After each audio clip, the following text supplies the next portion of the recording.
You're listening to the Middlemen podcast with me, Tom Lemongello, and my co-host Todd Zawicki. Our careers have put us in the middle between retail, media, and brands.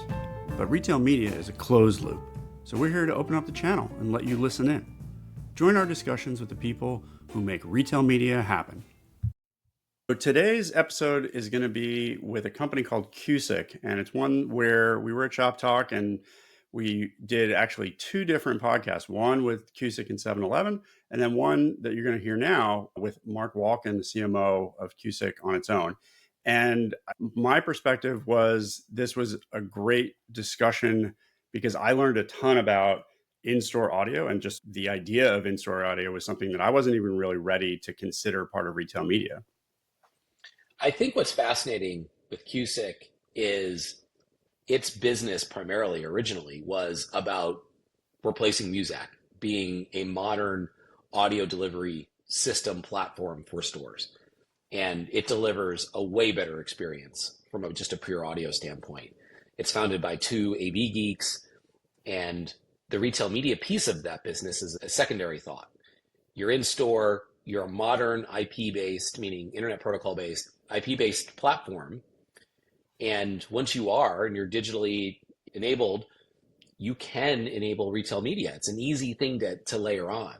And obviously, audio and inserting audio ads is a natural. Radio's had ads forever. And so the idea of putting ads inside a store environment works. And so that's why I think what's fascinating is you have these companies, again, them, Grocery TV, who've got businesses that support traditional in-store functionality and can thrive just through that core, as their core business. And the retail media it adds on to that. But they've been around for a while, yeah. Yeah, they've been around for a bit, but they're not so old that they were in the sort of analog days where it was about playlisting or loading files onto systems and trying to be really creative in how they orchestrate things. This is really just, to your point, it's an IP-based system. They can be doing 6-second ads. They can be doing 15-second ads. They can do whatever you need. And then I think the other cool thing as we get into the discussion is the timing is such where now AI is making it possible to do the creative in the moment. You can be as flexible as using weather trends and other types of things that are traditionally you would think that's way too difficult to try to incorporate into store rollout. And I think another piece of this is that there are a lot more players in retail media and retail media infrastructure. And I think we necessarily realize it's not just Criteo, it's not just Epsilon. When you start adding in other vendors, the Zichas in terms of helping catalog, trade / retail media items that can be sold by the retailer. If you're interested in store audio, there's players like Qsic. If you're interested in store video, there's players like Grocery TV. And there's just a much bigger variety of companies attacking this space and offering functionality. And so if you are a retailer, there's a much more diverse ecosystem, and it's more mature. Like Qsic's been around for a number of years, Grocery TV's been around for a number of years. And I think that's the other thing. You're not just dealing with startups, you're dealing with companies who are companies and can really support a retailer. And I think that's the other thing, is that there's more depth in addition to the breadth than I think we realized as we started going down the journey of trying to really understand retail media from end to end. I think a lot of times retailers have a hard time getting into and creating their own retail media network. And I think sometimes that's because the nature or the store type that they're in, they could be club, they could be convenience. And it may be that audio works really well and maybe offsite doesn't work as well, or whatever the mixture, the combination of capabilities. Now that there are players that can do in-store, offsite, onsite, having all of those capabilities means that you can lead with what is best for your measurement, best for your store type. And I think that is making it easier. Because in the case of 7-Eleven in one of our earlier episodes, they're really leading with audio. Really, to me, that was an eye-opener. Oh, you could potentially have that be the flagship product. I think it's interesting. There's other players too that we're going to be talking to in future episodes, like Vistar, another in-store player. And as a result of the emergence of these, what's starting to happen is you hear discussions from the Criteos, Epsilons, and Kevils of the world doing more integrations with these parties. And so you're right, you're going to see true platform plays. You're going to see the ability to manage this. And as a retailer looking to build out retail media, it's not as hard as you think, the good news. right? These companies are mature. They know how to manage integrations. They know how to work with different partners. There's obviously consultancies that are emerging that help companies do this too in terms of integrating that. So there's knowledge. It's not, I think, as steep a curve. If you want to do something, you can do it in a relatively straightforward fashion. If you're that retailer, every retailer of any size is going to have retail media. I think that's pretty clear. It's going to be an extension of trade. And really, it's not a question, therefore, it's not the question of if, it's a question of really what are the capabilities going to be? And they will cover in-store, off-site, and on-site, meaning the website, and all three of that. What we're going to see are the realities of what it is in terms of what's the buyer experience if you're an ad buyer of retail media. If you're the builder, what does that look like? And we're starting to hear those stories. And so there's a certain maturity to the space. And so that gets to my point of it's not a matter of if, it's a matter of when and then what. Great. Let's get to the discussion with Mark. Welcome to Shoptalk. We are the Middlemen, and we are here with Mark Walkin of Qsic, the CMO of Qsic. Hello. Yeah. Good to see you. We've seen you a lot. Yes. Oh, yeah. We are attached at the hip of the show. Yeah, we've got some interesting episodes where Mark is a featured guest. He's now a featured guest with us. Yes, and I was the moderator. He was a moderator. Yeah, he did a lot of stuff. But it's been a good show. And we wanted to dig in a little bit deeper because you're at a company called Qsic, which I hadn't really heard of until you moved over there. Hence why they hired a CMO. Yeah, they needed a CMO. Right? You hadn't heard of them. That's yeah. It's good to know you're needed. Yes. Yep, exactly. I think what's interesting about what you and Qsic bring to the table is a totally different perspective on what retail media should be. So tell me a little bit about Qsic, and then we'll get into sort of how you see the future, because I know we know each other from the PWG Global. So yeah, we know through Justin. And is that pre-date quotient? No, this is a call that we do every month or so to talk about retail media. So he's a pontificator, so he's going to be good today. We're just we'll see. Putting the right expectations. Yeah. Out there. Yeah. But yeah, so tell us the history of Qsic. Yeah, absolutely. Yeah. Just to set the stage, how I like to describe Qsic in just a few words is we're in-store audio, but we're good. So the company itself was founded by Matt and Nick. They're high school buddies in Australia, and they were just AV nerds more than anything. Tom learned this last night and then told me. Apparently, they got started in like home automation, which I did not know about.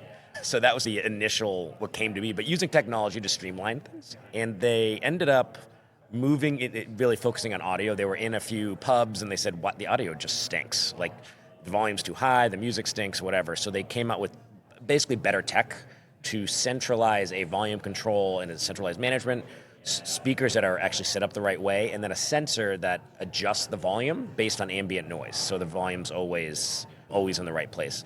So they started more in the hospitality business, and then they slowly grew, and they hustled, man. It's very interesting. They're founder-led sales until now, basically. And they ended up securing McDonald's, so they're in all the McDonald's in Australia. And they went as more of just an audio-only, a premium audio experience. COVID came around, was with most companies who focused on kind of retail, had to rethink things. And they evolved the model where they basically said, okay, we have done a really nice job already of setting up this premium audio network for these retailers. And now how do we actually help them monetize it? And this was actually a little bit before the retail media wave.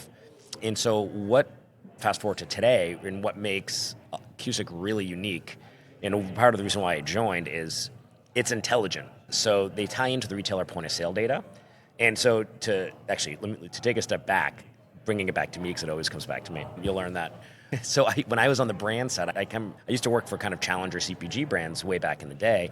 And this was about 10 years ago or so, and I bought in-store audio. And I'm like... You might have been one of the very first people in the world to have bought in-store audio. No, it had been around. And I remember buying it, and I'm like, this should be better. But why isn't it? And I literally remember the conversation in my head at that time, and I said, is it reaching the right audience? I don't really know. Can anyone even hear it? Is it even playing? And then the amount of work I had to put to have a voiceover artist and create, it just wasn't worth it. And it just was underwhelming. I don't know if it was bad, but it definitely wasn't good. And then I met the guys at NRF a couple years ago, and they explained it to me, and the light bulb went off. And I was with my previous company at the time, and I'm like, oh wow, they'd solved those 4 issues. And fast forward to what the product is. So there's a few key differentiators. So they tie into the retailer point of sale data, which does 2 big things. So one, it allows predictive messaging. So if you're running a campaign for baby food, for example, they're actually looking at the store level, and if you visualize a heat map, because that's actually what we use, of when transactions happen for that category, they're able to then use AI to run the ads during peak demand. So you're actually getting to the right shoppers at the right time, just in an intelligent way. You're not guessing.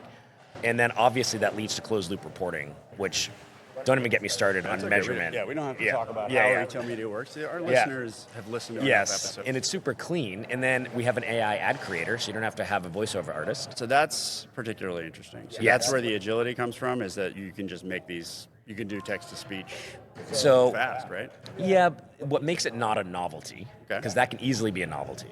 What makes it not is it's powered by actual data to make sure it's getting to the right folks, but we can get it into market in real time. A use case could be if there's a snowstorm, and say you're a national retailer, and there's a snowstorm, and it only affects 100 of your stores, right? You have 1,000 stores, but it only affects 100. You can then, within minutes, create an ad and deploy it about you need to sell paper towels or whatever it may be, and that's what's exciting about it. And it takes a really boring category like audio, and it's really reinventing, and we just rebranded, and that's our tag, is we're reinventing in-store audio for retail media, the retail media era. And it's a very interesting space, but I like this marketer, I like the challenge of how do we actually rehab the entire channel? See, it's funny you think that this notion that it's boring, and I think from a Muzak traditional audio, in-store audio perspective, that you could have that, but Tom and I have talked about in-store, and especially from a retail media perspective, and it's absolutely, like, to us, leading edge. So in stores, anything in store, right? Retail media, and that's what I meant. And from that point of view, it's funny that you feel like you have to combat some historical norms around this, whereas we think it's because audio by itself was more of an operations thing. Oh, I totally get your point, but I never would have thought that. But that's a really interesting aspect of the boring, world. But I would maybe a better word is underwhelming. Sure. And certainly as an ad channel, quite underwhelming. And frankly, one of the big challenges we get. They're like, everybody was, that sounds good, but I heard in-store audio doesn't work. It's crazy to me, and I think maybe this is true for all retail media, that we are taking what was staid and boring. Like, it really, trade marketing and the end caps have been, like, it's so something that's been done for 50 years, 75 years, whatever it's been. And now moving it into its really first evolution in that long, and it becomes exciting again. Oh, yeah. There's always new. And it's, as you hear the reports, and I know you guys have talked with Andrew Lipschman a lot, and he likes to talk about how in-store is just this untapped opportunity. It's not that it's not effective. It's amazingly effective, according to his research.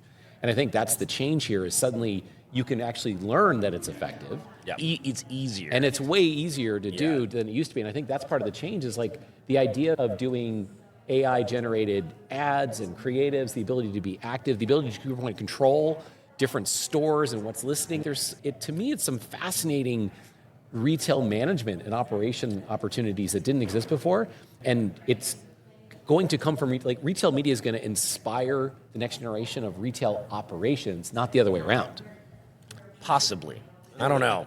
But you think about audio as a good example of this, right? What it's the idea of doing geographic targeting. That's a digital ad thing, right? And that's what I mean by that, is you're going to have the idea of having a dashboard to control things in real time. That's an ad. That's what we're doing, is where part of the reason why in-store has been so obvious from day one, and I've been kicking and screaming literally from day one about how that's where all of the action is. So the fact, and this shopper marketing is a $40 billion industry today, and yet nobody talks about it because it's hard and it's old school. But what we're doing is making it feel, you get all the benefits of digital, right? Where the way you purchase it, the way you can do real-time optimization, you're using first-party data to measure it. I think it's interesting, not because of the whiz-bang text-to-speech and agility, and because I come from the mobile world where we sold the weather example or whatever all day long, and location targeting, all that stuff. What's interesting to me is you don't have to buy a screen. Correct. So it's a fraction of the CapEx. It's not a CapEx lift, so you can test like crazy, right? Yep, absolutely. And I think I'd love to hear about who's using this. Like, who are the players that have actually gone into in-store audio with you guys. Where we're getting a lot of attention is Gulp Media, which is 7-Eleven. They've selected us, so we're rolling out into every single store. And that, as you and I discussed, is one of the most interesting retail media networks that are leaning into audio because they understand the power Yeah, of it. we have another podcast that you can listen to. I'm not sure if you'll listen to it before or after this, but it'll dive very deep into the 7-Eleven Gulp Media Network. So I'm excited for you guys to be able to listen to that. But there are some things that I think are interesting about that outside of that discussion, which is, I didn't realize this until we were just chatting. They're not doing other retail media. They're doing in-store audio, or they may have some. There's some screens, I believe. Okay. But yeah, no, that's it. And part of what's interesting, and I love that use case, is like they have as much reach as they have 250 million transactions a month. It's literally the largest commercial radio. They have 250 million users a month. I think they have something like crazy, 200,000 transactions An hour. Yeah. An hour. So they have the scale, but obviously convenience, it doesn't lend itself to e-commerce. So they have to lean in store. And yeah, the results have been quite remarkable. And the other interesting thing is we're seeing really good results on kind of new products or new offers. And it's very interesting. And it's very clean measurement. I think that's the other thing that gives us some confidence. No, I was going to say, with regards to that environment, it's really interesting to think about as retailers try to optimize retail media for their in-store experience, what's unique to them. And I think one thing that, as we think about the rollout of in-store media, and people think, oh, it isn't happening, it's not happening, and then you hear stories like this, 7-Eleven's rolling it out to all their stores, holy crap. And I think one of the questions that pops up is it just a tier one, and we haven't seen it there, where you're starting to see tier two and tier three regional, category-specific retailers embracing this as really interesting opportunities. And I think we get too bogged down into thinking about the biggest stores versus where a lot of innovation is actually happening in terms of the categories, like C stores, convenience stores as a good example, and what retail media can do when you get beyond the website. Yeah, absolutely. And it touches on the how. There is the royal we in retail media. We're talking so much about the who and the where, but there's the how in terms of the creativity. What Andrew mentioned, the medium is the message. What is the role that some of these play? Because everyone's just been following the Amazon playbook, which is crazy to me because they're completely different models. Amazon doesn't have trade or shopper marketing. It's all in ads, and they have built a custom tech stack over a decade or so. And you have retailers whose primary selling point is actually their reach, and they're completely swapping it. They're going into their biggest weakness, which is online. Only 10% of transactions are happening online, and 30% at most of reach is online for most retailers. And everyone just is following the same roadmap and playbook, and they're hitting ceilings. Unlike beyond the top one or two, doesn't make any sense. So we're like a 7-Eleven, and there are a million other examples who are not Qsic customers, and that they're adding their own flavor to it, right? You can't try to be everything to everyone. There's pros and cons, right, to everything else. So what is the role that X retailer should play? What is their role in the ecosystem rather than trying to be the ecosystem, so to speak? And what's interesting is when you think about 7-Eleven reaching 250 million people, that's scale in any media business that's meaningful. Yes. And this is going to be a meaningful channel for marketers who want to reach those customers. It's also interesting about convenience stores, lots of impulse buying. Actually, ads can be something and really drive sales, especially I imagine for new product introductions into a C-store environment. And so therefore, I think that's what's missing is like we get so stuck if it's not Amazon, it's not, or Walmart, it's not scale. I'm like, what are you talking about? There's so much opportunity to be done here. And if we look at it and I think we've made this comment before, we have to take more lenses and examples and analogies from traditional publishing, online publishing. There's large publishers, there's premium publishers, there's category publishers, and I think we're going to see the same thing in retail media where we've been painting this brush with one size fits all versus how do we think of things specifically and that are interesting and unique. And I think that's what's starting to happen is I think the technology is mature enough and the providers are mature enough to do interesting things like with 7-Eleven and Gulp Media. It's interesting, the mature thing.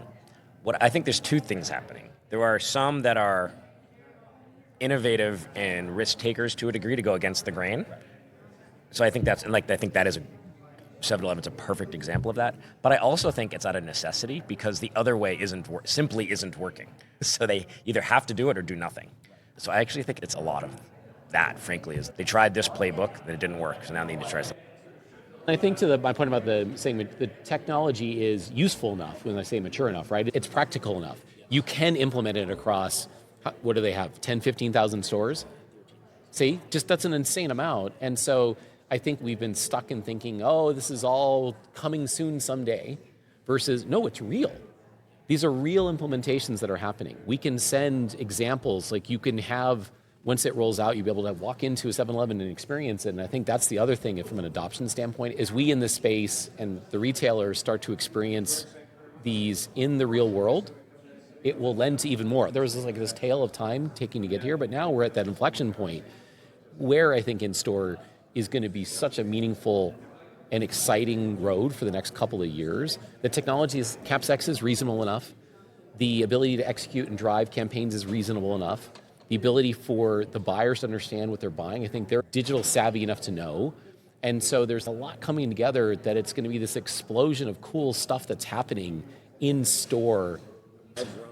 Marketing on the brand Right. side. I've worked for retailers and a lot of the issue, in my opinion, to date has been, did this thing even, if you're talking physical signage, for example, which actually I actually think it's quite effective when done correctly. They don't even know. We used to have to hire people to go look at the stores to see if the signs are We're up. auditing and It's like, that's the problem. And I think the real unlock for retail audio or anything, frankly, is it's got to be easy.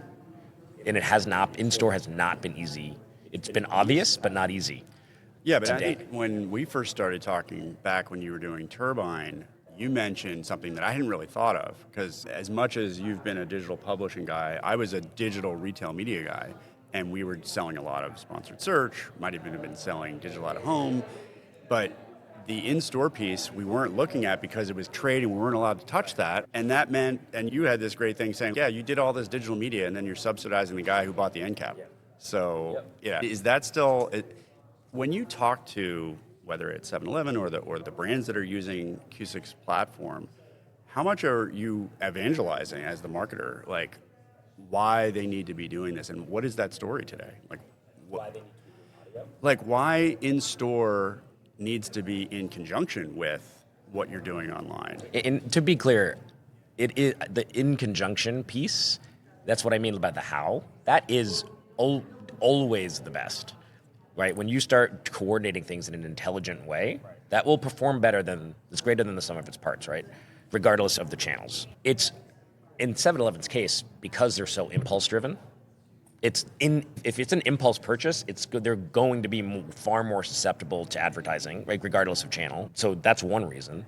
And then the other one is the role of audio in particular, and I've been fascinated with this well before Qsic, is it's the reach channel for in-store. One of the drawbacks of in-store is you are getting them at the moment of truth and point of purchase, but it's hard to, you're only getting the people that are walking by. You don't know who's actually hearing it. With audio, you actually are getting, assuming it's with the right volume and executed correctly, when done correctly, you're actually able to reach the entire store, whether it's a bottom of the funnel transaction type message, it can be a brand message, it can be used, and I'm a big fan of this, to amplify whatever's happening on screens, sampling, all of those things, trade. And it can also be tied into on-site stuff, right? It should be coordinated. And right now, everything's so siloed. Even the brands are still a little bit siloed. They seem to be moving forward faster than anyone else, but agencies either do digital or they do in-store. Retailers are not incentivized that way either. So to me, there's going to be a great recalibration of retail media and a convergence. Well, I really like the idea that retail media can be the driver of the treasure hunt, or how you get around the store, or reminding you that there are new line extensions that you didn't know existed, things like that. So I like that idea. In practice, how do you see that happening? Who are the types of companies that are bringing that together? Obviously, Qsic is doing it for audio. Who else is making this happen? So there are, frankly, my previous company that I co-founded, Turbine, that was the mission, quite frankly.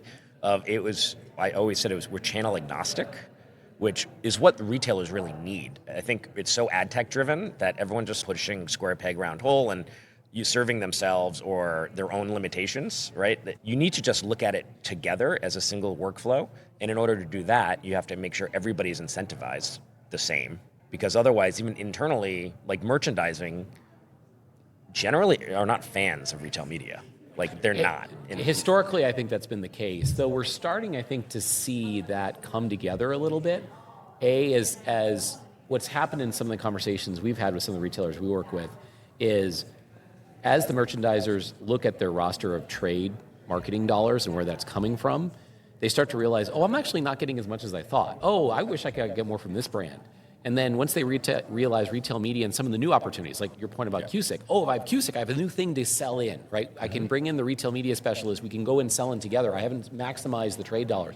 I'm not hitting my trade goals.